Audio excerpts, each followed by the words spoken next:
Hello, everybody, and welcome back to another episode of the Cinema Wave podcast here at the Culture Wave Media Network. And we are here to discuss the long-awaited season 2 finale of Apple TV Plus's Severance, episode title, obviously, Cold Harbor. I am one of your hosts. My name is Darian Scalamoni. I am joined by Liz Seiko. Hello, everybody.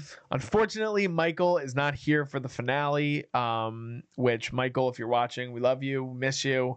I already promised him that when we get to the mid-year best TV shows of the year thus far, that he'll have to be on that episode because he's missing talking about this, but he really wanted to. So if you guys want, write in the comments. Michael will comment back to you and let you know his thoughts on the episode and the finale. Having said that, it's been a highly anticipated finale. There's a lot to discuss, obviously. What were your broad thoughts, Liz, on this season 2 finale? Did it live up to the hype for you? What a finale. I really enjoyed this finale. I don't think it answered every question. Absolutely not. I mean, we already know a season 3 is coming, so I wasn't expecting all the answers to come to a head.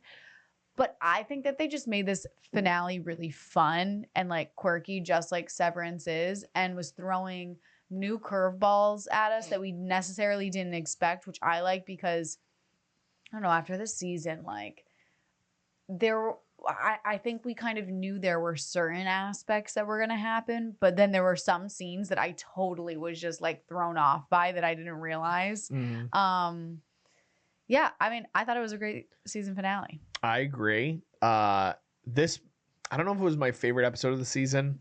Orpo is still like up there for me. Yeah. We also get no Irv in this episode following what we saw last week, which is a bit disappointing just because John Turturro is great. But we get not only Cobell, but we get some real interactions between Innie Marc and Outie Marc. So let's start there because it was a groundbreaking scene, and they do it in a really creative, fun way to make it believable, and you don't have to do very obvious thing that's happening like everywhere on television now and film where they're like, oh, we have the same actor playing the same part, twins in the same scene. I'm glad that they didn't do it that way, and they do it in a really good way in terms of writing and editing. So the whole interaction between Innie and Outie Marc, what did you think, Liz? I mean, I loved it. It's gorgeous writing, first of all, just because like the scope of that scene of them both being shocked, of speaking with each other, trying to kind of be friends in the beginning and being like, oh my God, I appreciate everything that you do for me, blah, blah, blah. And then just kind of trying to wrap their own heads around it, which is so good for us as audience members because it is kind of a mind fuck at a certain point of like just watching them go back and forth between both Marcs. And then at a certain point, I love that the tension starts building between the two. It is so good. And it now adds in that extra layer that we've all been kind of seeing come to a head, and that I think we've talked in past episodes of like, how are they going to just completely shut down Lumen and not give these any people like the lives that they deserve and like are working toward, and just get rid of them? And I really think that this conversation started to just completely unfold that door of like, these are people too, and how are you just expecting them to be gone? Yeah, the ramp up and the crescendo of the scene is incredibly well done. I also kind of love how you can make sense of both perspectives. Yeah. Despite the fact that Mark S's love interest happens to have an Outie that is a part of this evil scheme to take out Outie Marc's wife in some capacity, and her being tortured in some way to take away the trauma that she has dealt with in her life, or trauma for all mankind. It's a complicated sort of back and forth between these two characters. Adam Scott does a great job acting in this. I think that Adam Scott has a very good chance of winning an Emmy this season for this season.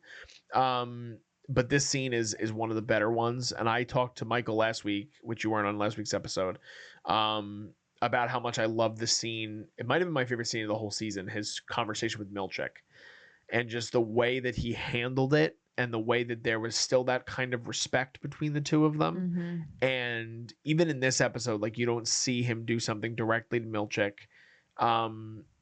but I just think his acting this season, not that I always thought he was a great actor, and season 1 he was good, but to me the biggest jump in terms of season 2 to season 1 is the acting. I think that the acting was good in the first season. I think the acting was amazing in this season of the show. I think you dealt a lot more with the Annie versus the Audi, a lot more in this season, and having the actors play both sides of that a lot more and expose the audience to that a lot more has been like a real joy. And that sequence between Mark S and Mark Scout is like the apex of finally seeing it kind of all unfold and having the main character kind of grapple with the reality of the severity of the situation. Yeah. And when we get back to Lumen and you kind of see how it all plays out, it's wild, man. It's a crazy, crazy last, 38 minutes of the episode, 35 minutes of the episode?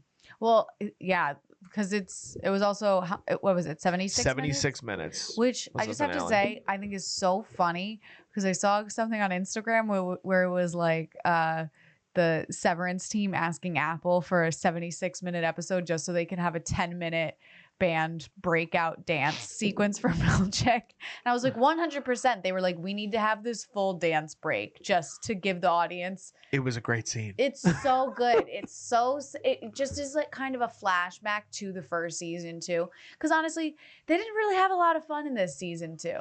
There wasn't much to have fun. Yeah, no. There wasn't much room to have fun. The most fun they had was maybe the most fun quirky things that happened was like the Irv watermelon head.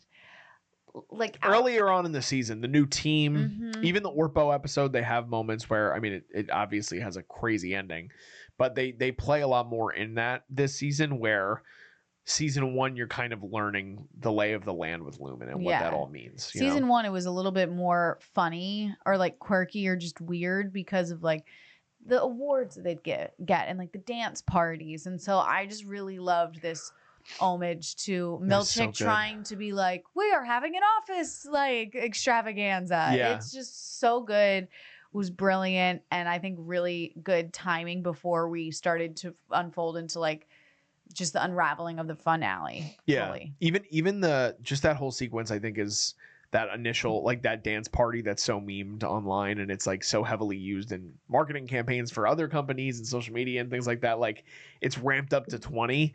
And you said you don't watch the things at the end of the episode where they discuss the episode, right? Not really. So Tramell Tillman, who plays Milchick, he's like, I got him a band. He's like, they couldn't be happy with a 200-piece orchestra. And it's so funny to play into the reality of that. It's like, what company would come in with a 200-piece orchestra? By the way, you know what song they're playing? No. They're playing the song that Patricia Arquette sings in I think it's season 1. Oh. Here, like I didn't pick up on that. Yeah, That's good. Yeah, That's good. So it's really cool mixing the lore of the universe within it as well. Let's talk about Helly really quick in that scene, especially, and the repercussions, I guess, of what is to come with her. That's obviously Mark S's biggest thing, is he's going against Mark Scout because he's in love with a girl named Helly. And what does he initially call her? He calls her Helny? What does he call her? When Mark Scout and Mark S are talking to each other and he miscalls her. Yeah, I think he says Helny. Yeah, Helny or something. And he's like, it's Helly. Helly. And he's very serious about it. And Helly's a big part of the reason that any Mark is able to get to Gemma in the first place. That whole sequence in general, after the band, obviously, and we see the fun that kind of happens. And what did you think about the kind of the conflict and the act? This is the most action heavy episode of Severance. I mean, even the last like 20 minutes kind of plays like a thriller, like a moody thriller. Like he's coming around the door with blood spattered all over him. They kind of genre bended a lot in the finale. Yeah, I think they were just like, if we're gonna do this, let's go fully forced with it. Well, I guess I'll stay with Helly for right now, because they have like the moment of when he's finishing Cold Harbor. And he's really catching her up of like, I need to go get her. But then there's a potential that just like everybody here dies. Like if I get her out. And then he's like talking about his attraction to her. And the whole time I'm just thinking, and I know other people were thinking this too, was that Helly or Helena? And I don't know if we'll ever know if it is which one it is, but a part of me thinks that it was Helena, not Helly, that was there watching it. So Michael and I talked about this last week, and I think Michael thinks that at the end of the last episode, he thought it was Helena that was there. When the father comes down? Yeah, and I think it was Helly. He thinks it was Helena kind of acting, and I thought it was Helly no matter what. I think it was Helly. And now you think this is Helena. I think it's Helena watching the accomplishment of Cold Harbor being completed. And then she even said, she's like, I am her. Which I know people could take it as like, oh, she is her because it's the same body. But a part of me thinks that it was Helena being like, no, you're in love with me. Like, I am her. I'm Helena. Because you're really telling me that she went and stalked him at the Chinese restaurant and then that girl just dipped and left and no, gave I mean, up like, on yeah, it? I will say also, like, there's one thing that people have been picking up on when in season 1, when Helly, I think it's after Helly's suicide attempt, and she ends up back in the room, and Marc S is asking her to name locations, and she can't do it. And then it plays back into the scene where even Helena says the equator, and Marc S isn't even aware of what the equator is. Like, that's something that wouldn't be so you think easily that's Helly known. Then? No, I'm saying that there's a chance that could be Helena because Helena names different locations, and Helly originally is like, I don't know. What do you mean name a location? I don't know what to say. Like, so it could play into that. I didn't even really consider necessarily that was Helena. But there's also the ploy that Helena doesn't want Milchick involved in what's happening anymore either.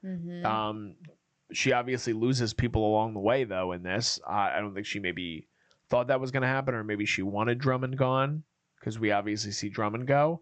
But so if it is Helena, right, what do you think the ulterior motive is? What do you think is the point of them kind of getting to and doing what they're doing? Well, I think that the only other reason that I also think it's Helena is because they keep saying that Helly was never cruel. And, like, it's cruel what happens in the end. Like, to Miss Casey. And I think if it was really Helly, she would have been like, no, like, Helly's already, she wanted to kill herself. She wanted to commit suicide. Like, you're really telling me. Ago, though. I know, but, like, you're really telling me that she's now like, yeah, screw your wife, like, come on and hang out with me for the rest of, like, whatever they don't know what future they have. I know. I think it's more complicated than that, though. I mean, you even look at it where, like, again, Helena. Marc had sex with Helena first. Yeah. And Helly then was like, well, slighted. I want to have my own experience. So there could be that side of Helly where she's like, you know, and I think that's why she's playing it kind of both ways. Like, she says you need to go get your wife, but she's still, at the end of the day, she wants to be with Marc, and they'll figure it out together. And that, like, because Marc S is even the one that's like, it's not really a nightmare in there, which is also, you can see it that way, right? Like, it's really not a nightmare for them all the time. They get waffle parties, and they get their little fun excursions, and they have their group of friends. That's their own little family. So I don't know. I really don't know if it's Helena or Helly. I don't think that. Do you think it matters, or it doesn't matter at this point? I certainly think it matters, but I do think that both either version of the character would have a completely different reason for keeping Marc there.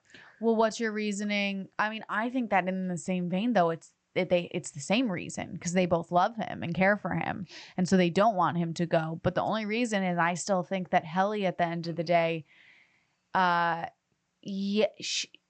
she would let him go if it meant that because she thinks that they're trapped down there. But the only thing is, Helly has no experience with Outie Marc, right? Ever. No. But Helena has experiences with exactly. Marc. Yeah. So I could see it. I definitely could see that it's Helena. I think it was Helena. Yeah, it probably is. It's crazy that I actually haven't even really thought about that, because there's so much shit that happens. Right, like, when she said the I am her thing, I was like, oh man, I was like, oh God, is this her? I was like, then the whole episode, I was just trying to figure out when she would pop on. I'm like, is this Helly or Helena? Yeah. Like, what's going on I mean, it's right a mind now? fuck. It's exactly what they It want totally it to be. is. And of course, they just never give you the answer either. And it's just Yeah, crazy. so were you upset with the fact that it kind of ends on a cliffhanger? No, because it's not like such a cliffhanger that we don't get to see her again. And so it's, I don't know. I firmly think that Helly is not cruel, and what happened at the end was cruel.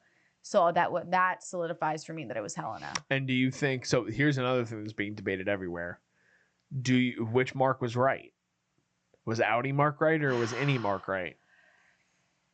I don't think there's like a right or wrong. Well, the answer. internet certainly thinks there is a right or wrong. I know, answer. because they think that that he should have gone out with Miss Casey, right? No, it's the opposite of what I've seen. They like that he stayed with. They're like, Helly. of course it makes sense. He would stay with Helly. He has no connection to Miss Casey. Why would he go with her? It makes sense that any Marc would, but like, I don't know. It's just the They're like, Audi Marc is selfish. He's the one that just wants to be with his wife again, and he's going to kill a bunch of people because of it. But he has no care in the world. I missed that. Like, why is it that just because they leave, everybody else disappears? They don't really explain it. Yeah. But Marc Scout is saying that the reintegration process would happen afterwards again, and that they would merge. Which, even if that is the case, I think that's what they're saying. Like, if that was the case, like, what about everybody else? Mm-hmm. Like, what does that mean for everybody else? Like, they wouldn't go through that same experience. Well, he's saying Helena wouldn't allow for Helly. Yeah, like but that's also Marc S is saying, he's like, well, at the same time, like, you've lived a lot more of a life than I have, so isn't it really going to be more you than it is me if we mix?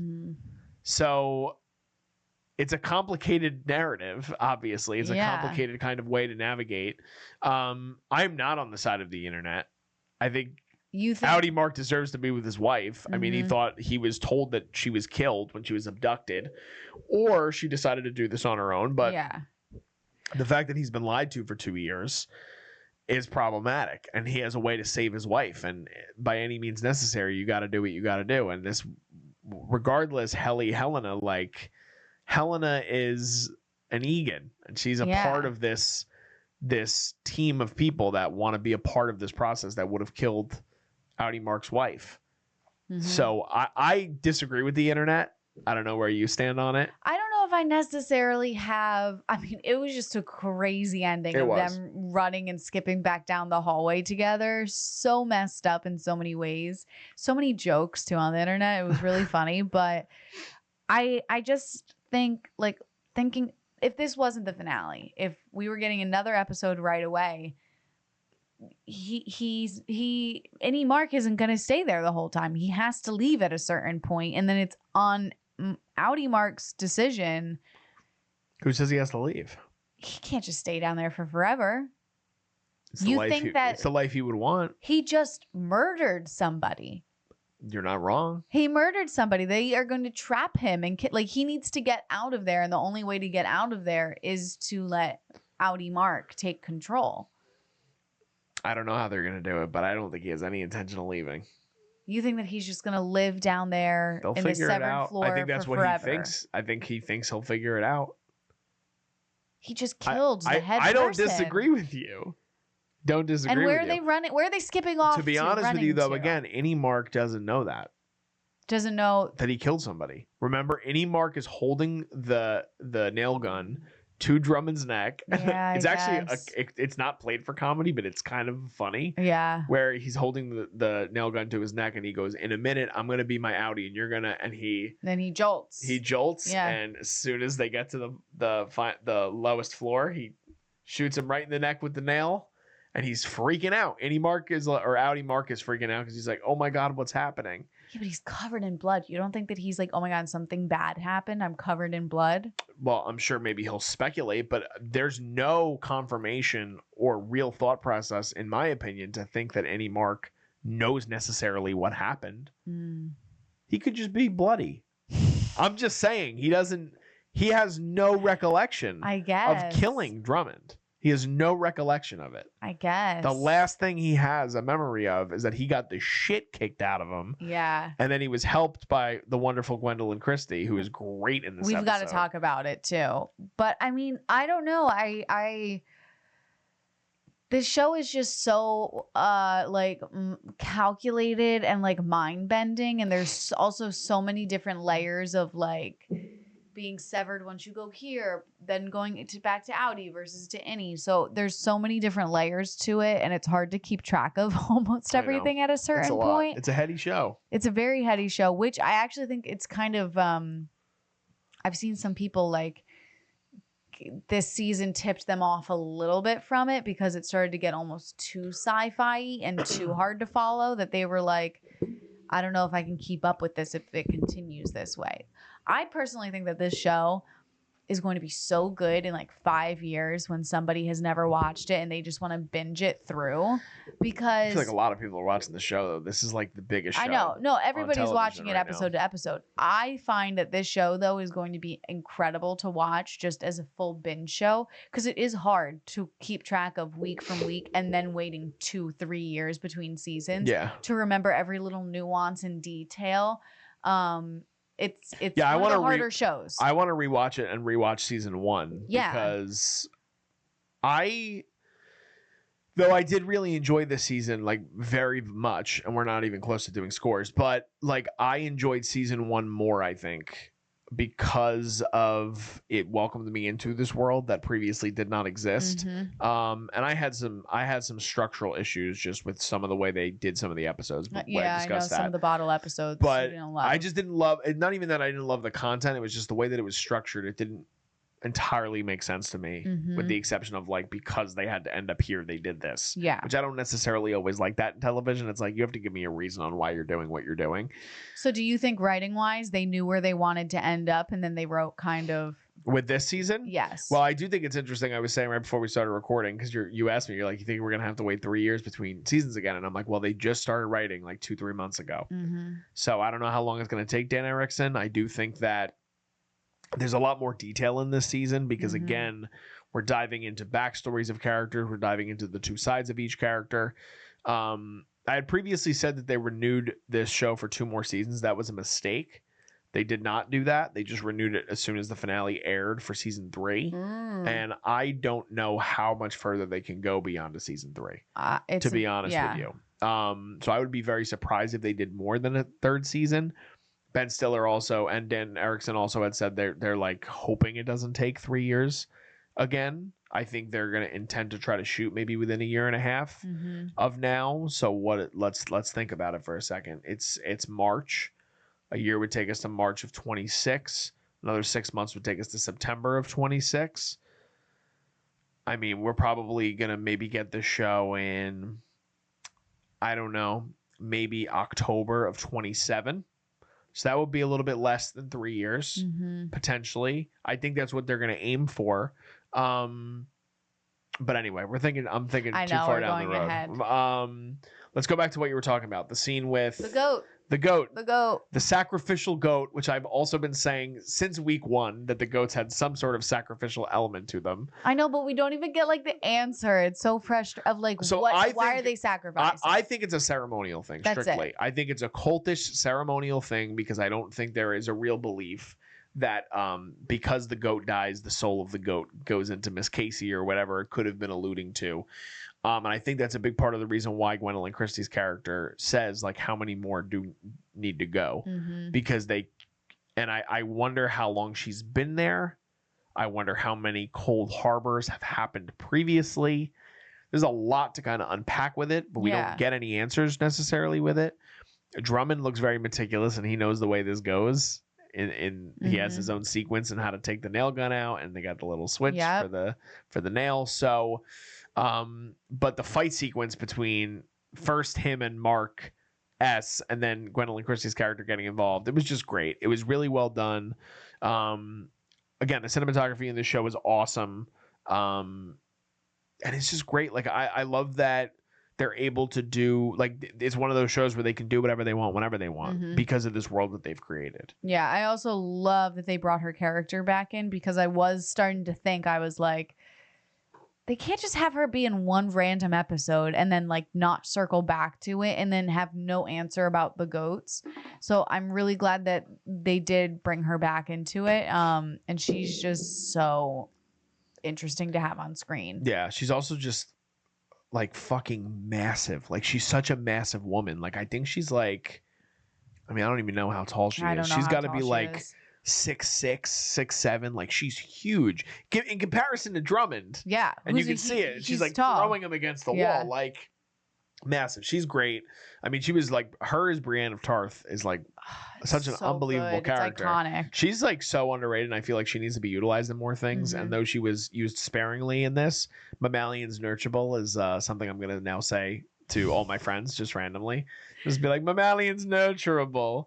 She's just so good, and the sequence is so awesome. And I think she handled this character really well because she does bring like the softer side, but then all of a sudden can like flip it into just beating a man to practical death. Yeah. Well, since we're talking about kind of like the cultish of it, then we also get to see Eagan like in this room watching Miss Casey complete Cold Harbor. What do you think about Cold Harbor?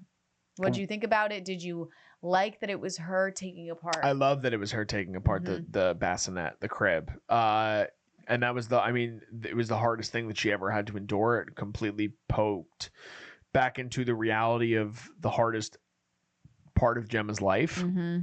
I also love that Miss Casey, or I guess that version of Gemma, when she was severed in there, had no idea what was happening, and she didn't know who Marc was when he got in there. That scene also played so well. I mean, again, like we're early on in the year. I'd have to take a look at everything, but we just got done reviewing an episode of The White Lotus, which I still think is a good season. Adam Scott this season his acting is a whole nother level. Like it's such a great nuanced approach to playing both sides of the coin with this character. Yeah. I love the whole sequence with him and her. I loved her coming out of the elevator and them getting that, or out of the room and getting that moment together of like, oh my God, and embracing one another. She thought that he had moved on. So that was a great moment of bliss for all of 2 minutes. And then shit hits the fan. Casey and Marc, and that's, he felt nothing for her, and that's why he had to let her go. Yeah. And it's just crazy the way the show ends. I mean, it was expected. My brother, my whole family watches the show. My brother was like, it ended exactly the way that I thought it should have. And I didn't think it was going to end with us getting all the answers we wanted, which I'm curious if that does piss off the audience or not. Definitely let us know, because some people want things kind of on a silver platter, but this show is not the type of show to do that. And I don't think that we're going to have to wait until the finale of season 3 and maybe beyond to get certain answers to certain things. You know what I mean? Yeah. I mean, I think it does answer a little bit of like what they were working toward in a way. They definitely are trying to be able to sever trauma from somebody's being completely.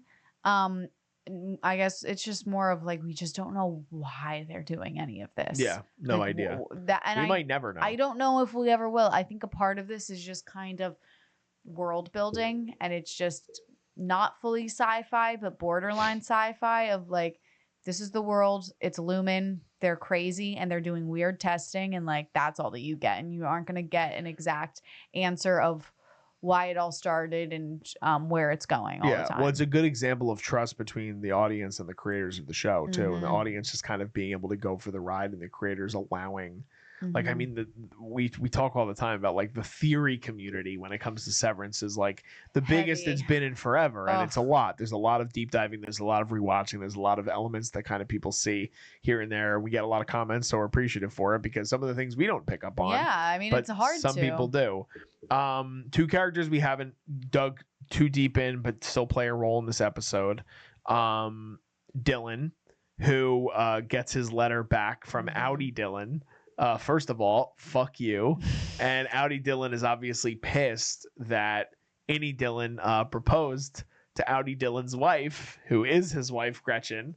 A very complicated thing. Love to see him kind of play hero ball towards the end, though, and kind of help Helena Helly, whoever it may be, in trapping Milchick in the bathroom so that he can't get to Marc in his pursuit of his wife. But also that whole element of Helly getting up on the table and talking to the band members, saying and being being taken so many. That, like, how many of your friends have they taken? So what did you think of that sequence? Like post, I mean, we talked about the band obviously and how great it was as a scene, but the aftermath of that, and when Milchick finally breaks through and he's just looking at 200 people just staring him down, and Dylan just goes, "Fuck you, Mr. Milchick."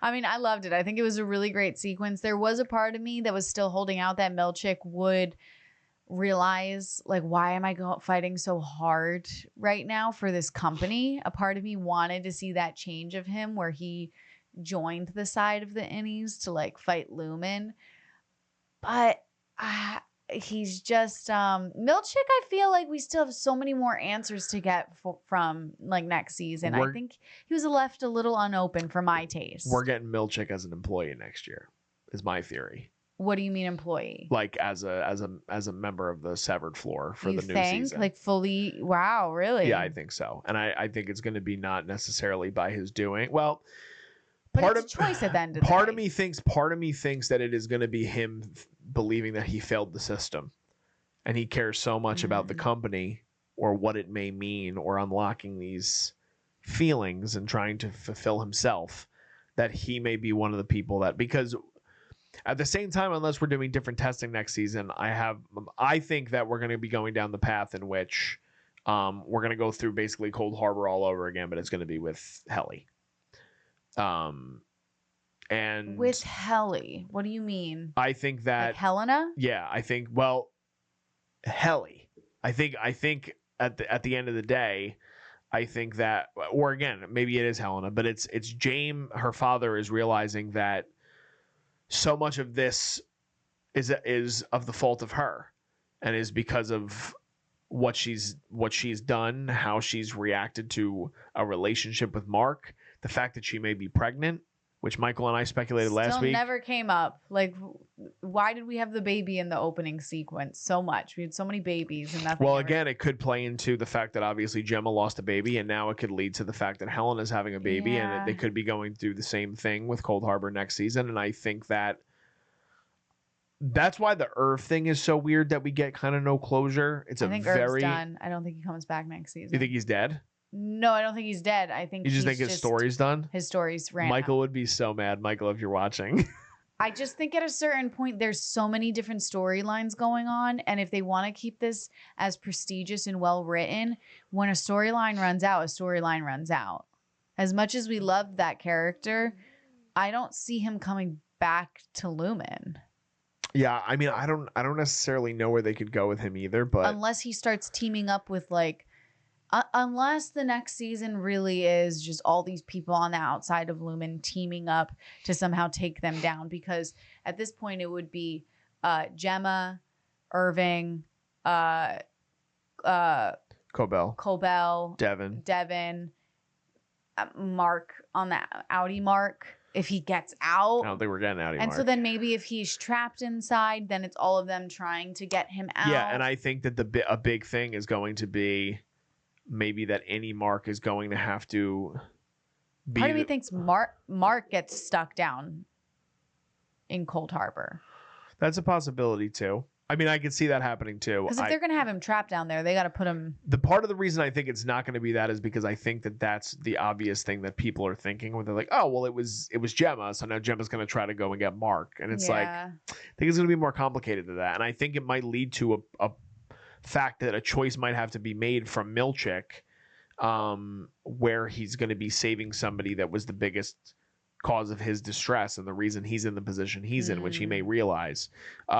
Because so you were disappointed with Milchick this season. I do get it. There's more I kind of wanted to tap into with him, but Milchick is definitely my favorite character in the show. Oh, I think he's incredible. Yeah, and Tramell Tillman should get every opportunity in the world to work with any director he wants because he's so good in this show. And I just think there's a lot of untapped potential with his character, and I do think that they realize that, and I think he's going to have to play a bigger role going forward for next season. Yeah, I just don't see how. Like, I don't know. I mean, who knows with the show, because they really can go and twist anything any sort of way that they want.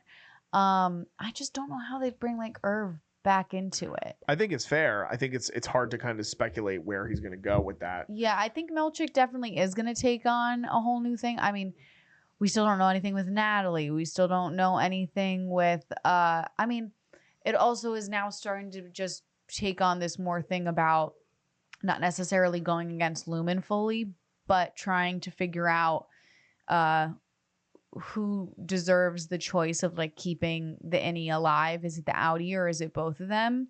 And I don't know, you see it with like it's all just interesting right now that like clearly Helena will not let Helly come out, but then Marcus, like it's all just very mixed up and all showing different levels. And so I think next season is going to be much more of innies versus outies rather than people versus Lumen. I agree. I totally agree with that. Which is going to get even more headier and harder to keep track of. And I swear I'm going to have like pins on the wall. You're gonna be Charlie Day and Always Sunny. I'm going to be trying to keep track of everything. It makes sense. I mean, again, there's a lot happening in this finale. It's been a great season. It was a great episode. Is there anything else before we get to scores that you think that we haven't really touched on that you wanted to touch on?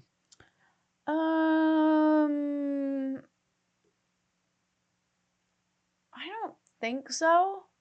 I think we talked on everything. We talked through a lot of it. Obviously, we speculated a little bit on what maybe could happen for season 3. We talked about maybe what the time frame could be for that season. But a lot of people are loving the show, which is great. It had a massive jump in viewership from season 1 to season 2. Another part of the reason they need to kind of put the foot on the gas a little bit and try to get this season 3 underway as soon as possible. Ben Stiller also has so many things like on his plate right now. Like he's also supposed to be going back to acting for multiple things we talked about previously on the channel. He was supposed to lead another show for HBO, go back to acting called The Band. They just got a director last week for Meet the Parents 4. So like that's one of his big franchises. I love those. And everybody else is coming back for it already. Blythe Danner, Terry Polo, and Robert De Niro. So like that's not going to take a lot of time to film. No. But regardless, like he has other responsibilities as well. It's really going to lean on the writing team.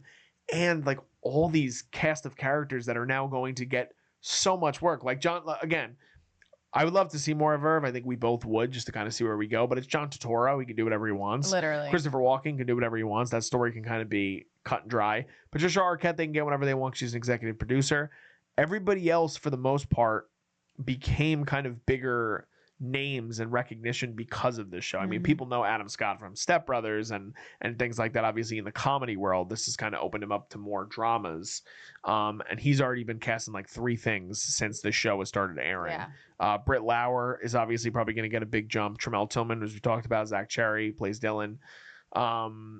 So we'll have to see kind of how they navigate that. But regardless, in terms of the actual episode, we get as much of a finality as we can. We end on a big cliffhanger, obviously. So now it is time for us to break it down to a score, which we did not review season 1 on this channel because we were not operating yet at that point. We were not. It was my favorite TV series of 2022. It was top of my list. It was a 10 out of 10. And it was ahead of season 1 of The Bear, which I love The Bear. Season 2 of The Bear is my favorite season. But I did think season 1 of Severance was better than season 1 of The Bear. I don't know if I put season 1 of Severance ahead of The Bear season 2. But we do have to give scores. So would you like me to go first? Would you like to go first? I'll go first. Okay, go right ahead. So I definitely enjoyed season 1 more, I would say, because I was newer. I was shocked by the ending. I really didn't expect it coming. And so I think I was just blown away. I think by going in with such high expectations this season, may have caused me to dip my score just slightly from being perfect. I think the season was really great. It's just started. I just don't want them to turn into the show that never circles back to questions ever. And they are just completely leaving everything open-ended and never gives closure to their audience. Which I understand because we are in the middle of the show. Like we still have another season coming, maybe 2. I don't know. But this season was hard sometimes to keep track of like what actually was going to happen and who is motivated by what. And it was just hard to keep track of. I also think it did have slight pacing issues just in the middle of a few episodes. But I still think it's an incredible show. It's probably the most well written right now. Although I do really love White Lotus, but they're 2 different like entities completely. The acting definitely has taken up a step completely, and I'm really enjoying it. I just hope that they don't take so long because again, it's hard to keep track of everything. I'm gonna have to rewatch both seasons before the next season comes out. 100%. And so with that, I'm going to give this a solid 9.5. We have the same score. Which is not common amongst these parts. It's not. I agree with basically everything you said. My biggest gripe with it as well was the pacing issues, and especially those 2 bottle episodes and where they were positioned. I think individually, though, there were a lot of really enjoyable episodes within the season. I can understand the criticism or the worry that they could be a show in which they're not answering all the questions, but I do really like how this show is very reliant on audience response in terms of so much of the weight of the show gets carried week to week by the audience. And it is heady, but I do like, and you were talking about how you think like 5 years down the road it's going to be a great show to binge. I think this is like one of the best shows for us still being able to have week to week. So it's there where I kind of disagree, because it keeps us so engaged every time, and you have to be so within this world of Lumen that has generated so much. I mean, like, and the cool thing, I mean, this is a Homer response, but like, we're from New Jersey. The show takes place, Lumen offices are in New Jersey, not too far from where we live, and it's really cool to kind of see something like that also be in the heart of where we come from.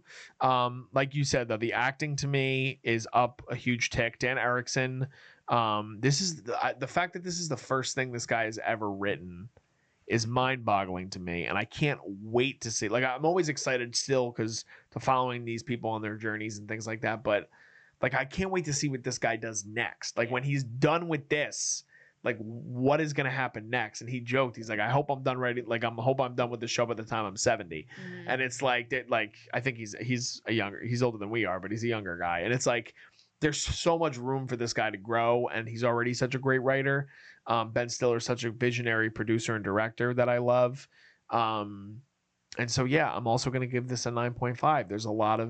It was a great season. It was I liked it slightly less than season 1, but there's still a lot of momentum, and try to get it out within 3 years, guys. We want to see more Severance as soon as possible, but also don't rush, because it's a beauty. It's a beautiful show.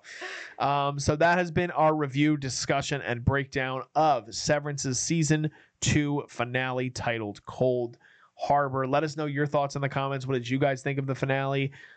Give this video a like if you guys can. Share it with your friends and family. I'm sure that, again, there's tons of people watching the show. If they haven't checked out our podcast before here on Culture Wave, be sure to have them do that. And subscribe to the channel if you want. We're covering all other things in content.